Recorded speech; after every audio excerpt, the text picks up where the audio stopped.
Hey guys, I'm Jackie Brubaker. I'm an author, producer, 2-time Emmy Award winner, and host of That Girl the Podcast.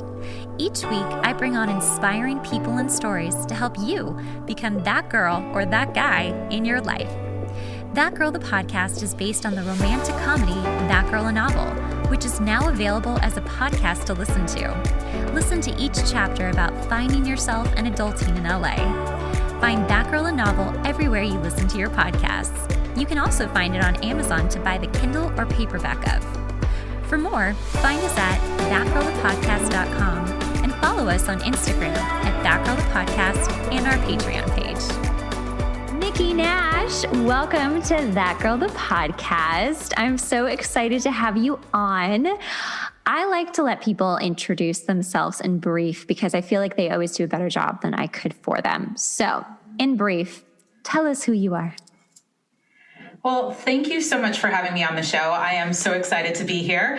And as you mentioned, my name is Nikki Nash. I am a podcast host, just like yourself. I'm an author, just like you. I feel like we have so much in common. I used to work in publishing, so I saw you were at like Conde Nast. I used to be at Time Inc. and some of those guys. So I'm like, I love it. But I am CEO of a company called Market Your Genius, and we're a training and developing company for entrepreneurs who want to turn their experiences and expertise into a profitable business where they can impact more people and create a life that they're madly in love with. Oh, I love that. That just felt so good. Like it just went over me. I was like, that feels so right.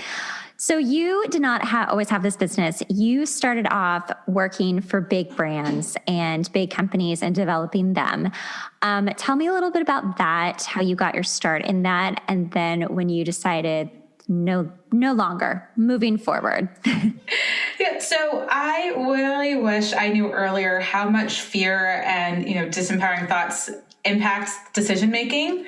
And I actually wanted to be an actress in high school and going into college.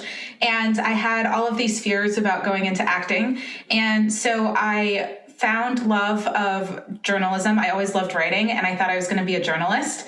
And I ended up, though, going to this NYU Summer Publishing Institute program and fell in love with marketing folks. And so I ended up taking a job at InStyle magazine right after I graduated college. And then that was a contract position. And so I did that, and they introduced me to folks at Travel and Leisure magazine. And next thing I knew, I was working at an ad agency. And then I was interning at Coca-Cola while I was getting my MBA. And I just kept going down this business pathway. And I worked at Intel, and people were like, oh my goodness, your career is amazing. Except for I was building this career, and I would stay at a job no longer than, I think, almost 3 years. Intel was the longest I stayed somewhere. It was almost 3 years. Okay. And I kept leaving because I was looking for the thing that was going to make me happy, the thing where I felt like, oh, I'm making a huge impact in the world. I'm living my purpose. Mm-hmm. And I wasn't finding that thing. And so I decided I was going to start my business. It really came from a kind of life-changing personal event that we can talk about in a second. But long story short, I left Intel to start my business, freaked out about not knowing how to replace my income, because at that point I was making 6 figures, and I was like, this is scary. And I ended up working at tech startups. I became head of marketing at tech startups and said, I'm going to learn how to start a business from somebody else, only to realize that it's, although just a giant science experiment, like it's just science experimentation over and over and over again. Yeah. And once I realized that, I said, I'm never going to be ready enough, so I might as well do it now. And that's what got me really moving into building this business. I think that is so true. You're never going to be ready enough. You can go get your MBA. You can do all the things. And starting your own business is terrifying. Losing that income that you're used to, like, how am I going to replace this by myself, is really scary. So you take the leap and you start your business. How long ago was that, by the way? It was 5 years ago. Okay. 5 years is kind of like the magic number, I think. Whenever I'm like listening to people, even in things that I've done, I'm like, 5 years, like once you hit the 5-year point, it's like things just kind of click into place and all that good stuff. So tell me about starting your business. Yes. So one, completely agree with you. It's perseverance kind of gets you through. But what started my business essentially was this desire to help people. And I truly believe that anybody can create a life they're madly in love with. And as I started thinking about how I could help people do that, for me, it was in career. And I was in a career that wasn't fulfilling, and I wanted to create something for myself through entrepreneurship. But so many people have this dream to make a big impact into the world, to create a business that they love, but they don't necessarily have whether it's training or tools or resources to discover how to consistently bring in clients and customers. And so the dream doesn't get enough, fire or like underneath it to really flourish and keep moving forward. And so I was really inspired for my business to create a ripple effect in the world where I help mission-driven people get their mission and vision and message out there that helps transform other people. And then it just keeps rippling affecting, because if somebody's transformed, they're living a happy life, they're setting an example for people in their life, and it just keeps ripple affecting from there on out. Absolutely. I completely agree with you. And that can also be triggering too, when, you see people doing well and you're not doing well. It can go one of two ways. It can be like, oh, I'm going to work harder to get on that level, or I don't like the cheese there. And like, you can go a very negative way. I like people who go for the positive way, but it's tough, it's tough. It depends on where you're at that moment too, when you're feeling that. So tell me about your personal experience that kind of changed your life. Yes. I was like, let's go to what the heck had you quit your job? I quit my job without a plan. Technically, I did it twice, but the first time was for a very specific reason. And it was 2013, and it was in May, and I was sitting in the backseat of my dad's car. And it was really crazy because I was scrolling through my phone, and on that day, I believe it was May 13th, Angelina Jolie had published an op-ed with the New York Times called My Medical Choice. And it was about her decision to have preventative surgery because a BRCA1 gene mutation, which essentially puts her at higher risk for breast cancer, ran in her family. Right. And I'm sitting in the backseat of my dad's car reading this while I'm being driven. It was like my whole family was packed in this car. My mom was in the car, my sister was in the car, I was in the car, my dad was driving. And we were going to get genetic testing because my mom had tested positive for the BRCA2 gene mutation, which makes you at high risk for ovarian cancer. Oh, wow. And she had to take that test because my aunt, her sister, was diagnosed with ovarian cancer, and their mother had passed away from ovarian cancer. So we're like, okay, too many people have got something going on. So everybody got tested. And then once my mom tested positive, my sister and I had to get tested. Yeah. And so sitting in the backseat of the car, reading this article, like bawling because I hadn't told any of my friends that I was getting tested because I didn't know how to communicate it. I was just like, I don't know. I'm feeling all of these things. I don't know how to communicate these feelings. I was in New Jersey at the time visiting home, but I had moved to Portland, Oregon. And so my friends and we were all over the place. And so in terms of distance, and I read this article and forwarded it to my friends and said, hey, I wanted to share this with you because I'm actually getting genetic testing for something very similar. Ovarian cancer runs in my family. My aunt's diagnosed. And I realized in that moment how powerful being vulnerable and sharing your story is, because it has the power to help somebody else who's going through pretty much the same thing or something very similar as you. And I think so often it could feel like we're the only one, going through something, or the only one that's been here. But in reality, our lives, there's 7 billion people on the planet, if not more. And so there's definitely somebody else who has experienced something very similar, or can see themselves in you and your story, that by you being open and sharing it, it's powerful. And so at that moment, that's the first time I knew I was going to leave my job, because I was like, I don't know how long I'm going to be on this planet. I didn't know if I had the gene yet or not. And I was like, I don't want to spend my life in a cubicle. I want to change the world. And I quit my job, and then I told you guys the story of I got scared and took another job, and then I had to quit that job. But it really inspired me to help other people find their stories, share their stories, and create that impact in the world. Because when you can be brave enough to share yourself with others, it could really have a profound difference in the world. Oh, I completely agree with that. Do you have the gene? I do not. My sister and I both tested negative. Wow. So that was a relief in a lot of ways. And unfortunately, my aunt passed away of ovarian cancer. Yeah, a couple of years after she was diagnosed. It had spread. But she found out that we didn't test positive, and that made her very happy because she didn't want anybody else to kind of go through this. And I think, it's not her fault that the gene ran in our family, but I think she had a little bit of guilt too. So I think it brought her some peace that we didn't have it. Yeah. Is your mom okay? Yeah, she had preventative surgery. And she goes in for regular testing. So it's just kind of the preventative surgery reduces the risk, but it doesn't change your DNA. So right. It's still, I guess, somewhat of a risk, but very much reduced. Yeah. I mean, I think that's really hard to deal with, and I can't imagine being in the car driving to do that all together as a family. Just so many feelings and, oh my gosh, so much emotion. I'm very happy that you guys are okay. But it is those moments in your life that are just big wake-up calls of, what am I doing? Like, what time do I have left? And no one's guaranteed one more day either, I mean, we could, trip and fall and that's it, and it could just come out of nowhere. We have no idea. And it is so important to just live the life that you really want to live, even though it seems impossible or scary at the moment.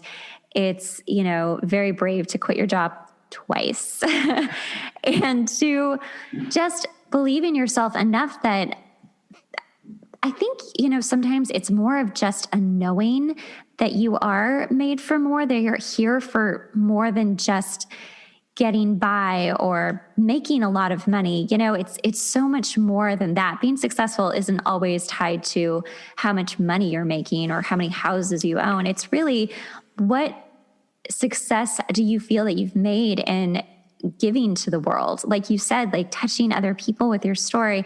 It's so powerful. And I do feel that there is a shift happening. And I'm going to say Oprah started this shift. I really do think there is a shift that is happening where people are getting more comfortable with talking about stuff that's hard to talk about. And because of it, people are able to feel less alone and sometimes get even, information to help themselves feel better. So go on. So now you're starting your business. What was that like in the very beginning? What did that look like? Yeah. So in the very, very beginning, I started a consulting business where I was helping startups, and I ended up I was paid hourly. I was on retainer. I basically created a bunch of full-time, part-time jobs for myself where I worked from my apartment, and I did not like it. Like, what is this? It's weird, right? It's very weird. And I was living in Boston, and I remember going, okay, I don't like this business that I've created. And I met this business coach, and I hired the business coach hoping that they would help me figure out what business I wanted to create or how I could pivot mine or adjust mine so that I wasn't miserable in it. And then I found coaching, and I said, what is this? And so I started researching coaching. Didn't even realize I had an executive coach technically at Intel. I just didn't really put two and two together that coaching was a thing that people did. Same. I really didn't know what coaching was. And someone's like, you'd be an excellent coach. I'm like, what is that? You're like, explain. And so I found the coaching world, and ultimately through hiring coaches and doing some coaching myself, I realized that I really wanted to live in the world of marketing, mentorship, and advisory, with coaching being one of the tools in my toolkit, because I truly believe that when you're building a business and when you're marketing and getting your message out there, you honestly have to discover for yourself what is the right next step, because somebody else's exact plan isn't going to be your exact plan. And so it's figuring out what is going to work for you, what's in alignment with your strengths, and doubling down on that. And for me, in terms of answering your question about like the early days of my business, it was a lot of pivoting. It was a lot of testing and trying stuff over and over and over again. And I wrote this way in my book, and I don't know. Sometimes when I'm writing, I come up with stuff. I'm like, that's funny. I think I should say that to somebody. But I essentially said, starting a business is like metaphorically falling off the bike and getting back on, only you just fall so many times that it's going to take reconstructive surgery to fix your face. And then, at some point you'll have enough money to do that, and you'll just be happy and keep on moving, because you just fall over and over and over and over again, failing over and over and over again. And it takes resilience and like blindfold optimism or something to keep moving forward. Oh, it is absolutely blindfold optimism. My mom and I both worked in entertainment for a very, very long time. And she's like, in order to be an actor, but I do believe this is in any field, you have to have this kind of blind confidence, this blind, like, no doubt, like you're going to make it. And those people do make it. It's this crazy, it's a little between crazy and genius, It's like, again, like how far will you take this and see what happens? Like, where's your endpoint? And yeah, I mean, that's such a huge part of just being a business owner and starting a business is so many failures. Also, so many things you're just like, oh, wait, and now I have to learn this? Like, What is this? I didn't know that is there someone I can hire to do that for me? Like, that's where I'm at these days. I'm like, I only have so much brain power left, and it's not going to go towards this part. This is somebody else's job. Yeah, I'm with you on that. Yeah. So let's talk about your book. Yes. So my book is called Market Your Genius. It's really a guide to getting new leads for your business, getting dream clients, building that, dream community of loyal followers that people always hope for. But the way I look at the book is it's part marketing, and it pulls you in with the marketing, but it all starts with who you are, the business and life that you want. I share a lot of, the mistakes that I've made along the way. It is a lot of fun for me to share this content with the world, because my goal is really to show folks that they're not alone and you keep moving forward. You're going to make mistakes along the journey. I made a ton. I make up words. I'm pretty sure blindfold is not a word, but you do stuff like that and you keep moving forward. I like it, And so the book hopefully gives people permission to show up as their self, make mistakes, and just kind of laugh at themselves, keep moving forward until they figure out what's really going to work for them. But you have to show up every day. And so it gives you a roadmap for showing up every day, while also making fun of myself and real talk about what it's going to look like, because you're going to fall and have to get back up over and over and over again. Seriously. What's one thing that one fall you have had that was especially like funny or just tough that you had to get over? Funny or tough? So one of the things that I had to kind of work through, I laugh at myself now a little bit, but it's tough, was that I really wanted to have this magical life where I was traveling all over the place and making all this money and, was in Bali, like everybody else and their mother and stuff like that. And at least that's what eat, pray, love it. Right. I thought I could eat, pray, love it. I thought that's even what I wanted. Turns out that life I found exhausting. But along the way of me trying to figure out the exact plan to live that life and to also live that life at the same time, I got myself into ridiculous debt. Like I spent easily like $80,000 on coaching in my first few years of business. that I was like, it's okay because I'm going to invest this money and then it's going to make me like 5x what I put in. And I was like spending, credit cards and my savings, and I borrowed money from my parents, and I had some inheritance from stuff. I was spending money and it's tricky because people say, invest in your business, invest in yourself. And I'm like, I'm investing. No, I was spending. There's a difference because investing usually makes you money back. And it's also risky, but like you usually see a return on investments. And I would say that, the hard part wasn't the spending of the money or even the looking at what worked and didn't work. The hard part for me was really letting go of blaming myself for spending the money and getting myself in debt, because it wasn't like I invested in training and coaching and whatnot and didn't get anything out of it. It's just that I maybe didn't get what I was expecting to get or what I thought I was going to get. And I am a full believer that, you create the life that you have, whether it's the life that you want or not. And so really staying in the money game, blame game was not serving me. And so I really had to work through that from a mindset perspective and an emotional perspective in order to then see any sort of return. So it was tough, but it was the journey that I had to go through. And I'm grateful for it, because otherwise, if it didn't happen now, it probably would have happened at some point. And, then I probably would have lost way more than $80,000, so to speak. Jill, that's a good chunk of money to lose. Ouch. My heart hurts right now for you. I'm like, It's okay. I made it back. I made it back eventually. There you go. But that is a real thing that happens for people. They get very confused on investing in yourself, which you're right, is important. And also just spending. When you were making this mistake, what was it that got you out of it? Like, how did you turn the page and dig yourself out?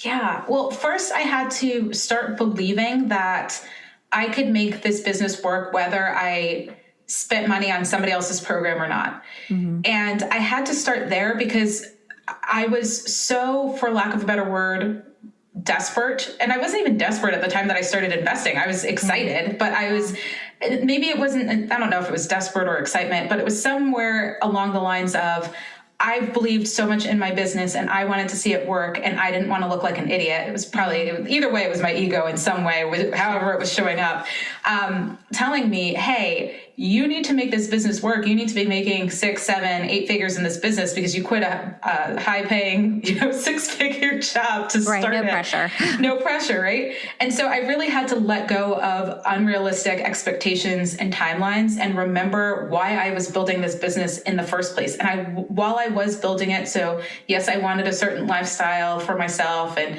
all that jazz, but I started it so that I'd be fulfilled and happy. Mm-hmm. And I started it to make a big impact in the lives of others. And so I had to really let go of any mistakes that I made or how much money I spent or blaming myself or telling myself I was bad with money and all the things that I was telling myself. Mm-hmm. I had to work through that in order to focus on the things that would make me money, which were my clients and customers. And so it took a lot of just being aware of the thoughts that were going on in my mind, a lot of journaling through, like, is this real or is it just a thought? It's just a thought. Mm-hmm. And I have tons of thoughts. That doesn't mean that it's real. If I have the thought that I'm, really mad at someone and I'm never going to speak to them again, is that real? No, I'll probably speak to them the next day. I just had a moment and I was angry, right? And so if I can treat those thoughts as, oh, that was just a thought, why can't I treat the thoughts that I think about myself the same way? And so I really had to just go, oh, that's a funny thought, Nikki. That's ridiculous. You're amazing. And I guess the last thing I'll say on that is I do this for have my clients do this, but it started with me, where I create something called the effing fabulous list. Ooh, and and you can fill in the blanks, but I write out all the reasons why I'm effing fabulous, and I read it to myself, and I read it before sales calls or, before I do a webinar or whatever it is I'm doing. I read it when I'm feeling down. I'm reading it when I'm having negative thoughts, and it just reminds me of why I'm so amazing. And that really helps me stay in alignment with what I want to do with my business, because your thoughts can either disempower you or empower you. So I choose to think empowering thoughts, or at least remind myself of them when I'm not thinking empowering thoughts. Right. Oh my gosh, that's so huge and so part of it. People do completely believe every thought that they think as if it is real, especially when things are tough. Then you really start believing it. I just talked about this, where when you're journaling, especially when you're having a really tough time and you're journaling down all the stuff, all the bad stuff, if you ever look back on like a day that you feel fine, you're going to read how ridiculous and like a 12-year-old having a temper tantrum you sound, because you do. You sound crazy.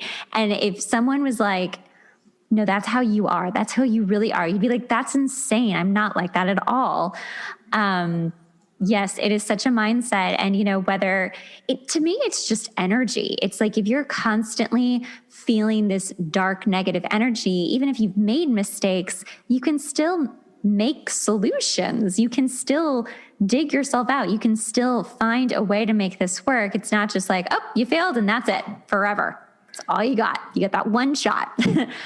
But these negative emotions can really just drive your life. And, if you let it, you can let your really mad 3-year-old ego drive you. And it's really up to you to be like, no, let's like hold the phone. I'm an adult. I can figure this out. This little temper tantrum I'm having, like, okay, sure. Let's like feel our feelings and then let's move on. So your book comes out in August of this year, correct? Yes, August 24th. I am so excited. I'm so excited for you.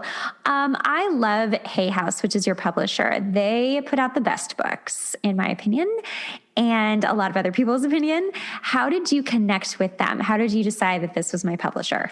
Yeah, so it is funny because I believe it all started with me committing to working on a book in the first place. And that kind of propelled me on this path. And so I had on my New Year's resolution list and my dream list to write a book for over a decade. It was like, write a book before you graduate college, write a book before you turn 22, write a book before you turn 25, write a book before you turn 30, write a book before you turn 35. It was like always on the list. Yeah. And I watched this Brendan Burchard video, and he's a Hay House author as well, that essentially said, if he looks at your calendar, he should be able to see what you're working towards. And if you have a dream and it's not on, he can't tell that it's a priority on your calendar, it's not going to happen. Mm-hmm. And he said it in a much more eloquent and nicer way. But in my mind, it said, oh, crud, if I don't start working on this book in some way, shape, or form, it's never going to happen. And that's just something that I could not accept. I'm like, it's happening. And so I started looking at all of the people who I admired. And I would say the majority of them had a book that was out in the world. And a lot of folks that I really liked listening to had books written by Hay House or published by Hay House, written by them, published by Hay House. And I really started just Googling, how the heck does somebody get a Hay House book deal? And or just a book deal in general, because that's where everybody goes. You go to the Google, Google, as to the Google. My mom would say, like, you go to Google. And I would just look and research, and something interesting happened in the universe when I said, I'm going to work on my book. I'm going to publish a book. I want a Hay House book deal. I kept meeting people who had book deals. Now, their book deals weren't with Hay House, but they had book deals. And so I would say, how did that happen? And folks I had a notebook where I just wrote down everybody's answer, and all the answers sounded the same, where it's like, first you have to build your platform and audience to around 50,000 people. And then you have to get an agent, and you pitch a bunch of agents, and maybe one of them will like you. And then once you have an agent, like they'll pitch you to, hopefully, then they pitch you to a publisher, and then maybe the publisher will take you. And I was like, this sounds terrible. I was like, it is. Right? Yes, like, it is. And so I kept listening and writing it down, and I said, I feel like I'm going to find another way. And I was like, challenge accepted. And so I don't even know. I tried to find it again. I don't know how it appeared in my search. I don't know how I found it, but this woman wrote an article about how she got a Hay House book deal without an agent. And I was like, Amazing. Please send me that article, please. I need to find it. I don't know where it is, but I can tell you what it said. And then you can kind of go with this episode. This could be the replacement of the article is this podcast. Perfect. And I found out that she went to a Hay House Writers Workshop event. And what they do at this event is they allow you to submit a book proposal without having an agent, and they'll review all the submissions, but you have to do a certain number of things before you can submit. But it's almost a direct line to the editorial team at Hay House looking for new talent and things along those lines. And so you can submit your book proposal, but you have to do it by a certain time, which they give you if you attend the event. And you only get that one shot. Like, you can't go, oh, thank you for submitting, and then get a million other ways. I mean, there are, I guess, other ways that you could do it in theory. Like, you can keep trying to go to the same event over and over again, but that would be quite expensive. But they give one person out of all the submissions a book deal. And so I went to the event, and I actually signed up for another event with Hay House as well. And I showed up and I listened to all the things that I would have to do in order to get to submit my book proposal. And I went to the mic. They had mics where you can ask questions. I have no idea what I said. I'm pretty confident I blacked out during this experience. But when I was done talking, people were laughing and clapping, and I was like, what the heck did I say? I'm pretty confident I was supposed to be asking a question. I have no idea what I said. Then Reed Tracy, who's the CEO, said something. I don't know what he said because I don't remember what I said. And I sat down, and people were like, oh, you're so getting this book deal. And I was like, what did I say, though? Like, real talk, what happened? Oh my gosh. And so it just felt like a lot of me putting it into the universe. I think at some point on stage, I said something like, I can't wait for you guys to publish my book. Like, I said something crazy. Who says that? That's the only part that I remember. You were so downloaded. That's amazing. You were totally out of your body. And then, like, your representative came in and was like, here's what you're going to say. And then you came back and were like, and what happened? Exactly. I'm like, what just happened? And so I remember that, I ended up meeting at that event some people on the editorial team at Hay House, even though I didn't really realize it. And long story short, when it came time to submit the book proposal for the deadline, I was free. I talked myself out of it a little bit. And so 48 hours before the deadline, I said, Nikki, get your stuff together and submit a book proposal. And I wrote my book proposal in 48 hours. And it had to include the outline of the book, a sample chapter, my whole marketing plan. It's like a business plan for your book. Wow. I didn't sleep. I barely ate. I was exhausted. I wrote the whole thing, 48 hours. And then I gave it to my sister. I'm like, can you read this? Like, who knows how many pages? It was like so many pages, this book proposal to make sure it's grammatically sound to some degree. I still found typos in it afterwards, but it didn't even matter because when I hit submit, I was like, I'm getting this book deal. And I believed again. And I was just like waiting, essentially. I sat there. I'm like, I'm just waiting for their call. I'm waiting for their call. And then the call didn't come by the time I thought it was coming. Okay. I mean, it did eventually come, but like, I'm sitting there like, it's not coming. And in between all of this, I found out that Hay House at the time, I don't even know if they still do it, but they were doing this 6-month mentoring experience with Reed Tracy, who's the CEO of Hay House, and Cheryl Richardson, who's another one of their authors. And I got that as well. I entered that, applied for that, got that. So I went through the whole mentoring program, waiting for the call about my book. Nothing happened. And then on the last call for that mentoring program, we get off the phone, and then less than 5 minutes later, Reed Tracy, who's the CEO of Hay House, calls me back and goes, I just found out we're publishing your book. And I was like, yay! Because I thought that I didn't get it. Because I'm like, they gave a rough timeline of when I would hear, and I think we're at it, and nobody's called me. Oh my God, you won the lottery of publishing deals. Oh, that is such a story. Oh my gosh, for every author out there, like that was like the best story ever. That is so inspirational. And that is what is up. That is what it is. It is like you have to not just believe in yourself, but believe that this is going to happen for you because you are worth it. You are smart enough to do this. And again, like, you don't need to know everything. You just know that those answers will come, and that information will come, that book, everything will come to you. You just have to be able to put it out there and put yourself out there and be like, no, I'm claiming this is mine. Yes. And I firmly believe that it was just a combination of inspired action and manifestation. And, if there was ever a time where I wasn't sure if manifestation was a thing, even though I'm pretty sure I've always believed it, this was probably the purest example of it, because I knew the moment I signed up for that event, I said, this is happening. And I just really believed it. And I don't know if I believed it because the universe already wrote it out, it was just happening, or if because I believed it, it happened. But all I know is I believed, and then I saw. I know, I think about that too. I'm like, was this already like destined, or was this meh?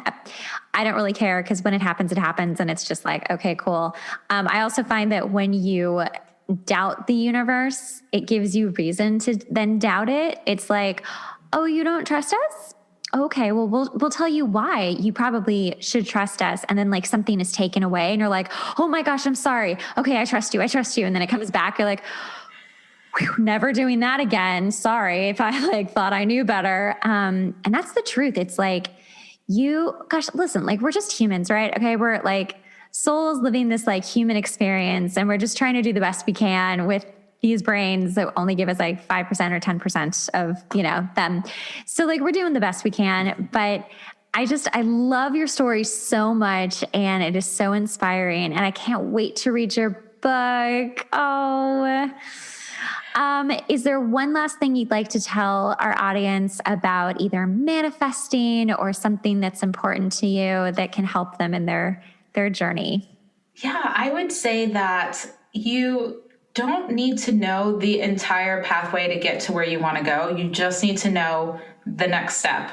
Mm-hmm. And you don't even need to know if the next step is the right next step, because there were tons of steps that I took in this pathway to getting a book deal, or even bringing a book into the world, that probably weren't a direct path, but it got me closer to where I was going. And so let's just stay in action. And if you can keep taking actions in alignment with what you want, then you'll see what it is that you desire. You just have to believe and take action. Yes. Amen to that. Aw, Nikki, you're so cute. Thank you so much for coming on. Tell everyone what your book is called, and you'll probably just be able to find it on Amazon, right? When it comes out in August? Yep. So it's called Market Your Genius. You will be able to find it on Amazon, Target, I believe like Books A Million, all of the places. And if you head to my website, marketyourgenius.co, we'll have all of the information on how you can order, how you can get some really cool bonuses if you pre-order, but all of this happens a bit closer to when it'll come out, but it'll all be there. Oh my gosh, so exciting. Congratulations again. And just thank you for coming on. It was so nice to meet you. This was such a fun chat. Likewise. Thank you so much for having me. Thanks so much for listening to the podcast. Remember, sharing is caring. Make sure to rate the podcast and leave a review. We really rely on this to help get the podcast out there. Also, make sure to watch the video version on YouTube and follow us on Instagram at That Girl the Podcast.